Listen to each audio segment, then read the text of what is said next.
Pascal Bouissou, je suis enseignant-chercheur à l'université et agent de prévention au sein de l'Institut de chimie organique et analytique.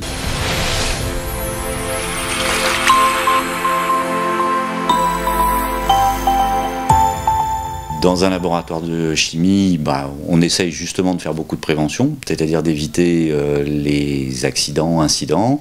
Ça passe par de l'information, une information régulière au niveau des nouveaux entrants. Chaque nouvel entrant a une formation. Ça passe en une surveillance des laboratoires, un échange avec les services de prévention de l'université, où on va essayer d'informer au maximum. C'est ça, le principal travail, c'est l'information, pour essayer de ne pas avoir à faire ensuite du remède quand on a eu un problème ou un accident dans le bâtiment. Des risques physico-chimiques, incendie, explosion, etc. Et puis du risque toxicologique. Et sur nos bâtiments, c'est quand même ce qu'il y a de plus important, c'est-à-dire de donner les moyens et l'information aux gens pour qu'ils se protègent, notamment au niveau de l'inhalation des produits, au niveau de risque de projection, donc pour des équipements de protection individuelle, des choses comme ça. Donc on a eu il y a quelques années un jeune thésard, il était en première année de thèse, qui devait faire une opération de préparation, de séparation très classique, on appelle ça la chromatographie sur colonne. Et c'est une manipulation où on va mettre sous pression un tube en verre dans lequel on va faire passer un liquide au travers d'une phase solide pour séparer des produits. Et donc en faisant sa manipulation, il a commencé son travail, il avait un problème alors avec un bouchon qui sautait, donc il ne savait pas trop pourquoi, donc il a maintenu le bouchon fermement avec la main, il a commencé sa colonne et la colonne a explosé.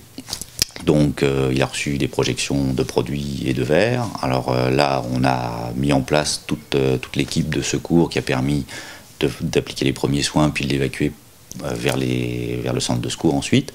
Et après on a fait un peu une analyse de l'accident.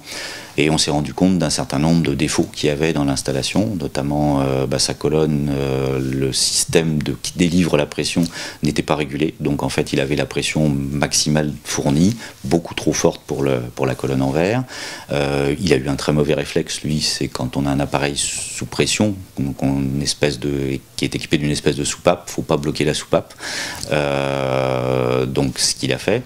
Et donc ça nous a permis, après cette analyse, de faire des vérifications sur toute l'installation, de se rendre compte qu'il y avait beaucoup d'équipements qui étaient branchés de cette manière, de donner un protocole précis, parce qu'il n'y en avait pas, c'était de la tradition orale, on expliquait, chacun, le thésard expliquait au thésard suivant comment on faisait la manipulation, donc on a fait là-dessus une procédure écrite précise, et de refaire une information. Donc l'agent de prévention s'est chargé de communiquer avec les services techniques pour que les vérifications soient faites sur l'installation, de convoquer une réunion et de faire une information orale à l'ensemble des personnels pour prévenir ce type d'accident, et de rédiger une note écrite pour là aussi avoir une trace et que la tradition ne se fasse plus, enfin la communication ne se fasse plus par tradition orale entre guillemets. Voilà un petit peu tout ce qu'on a fait dans ce cas-là.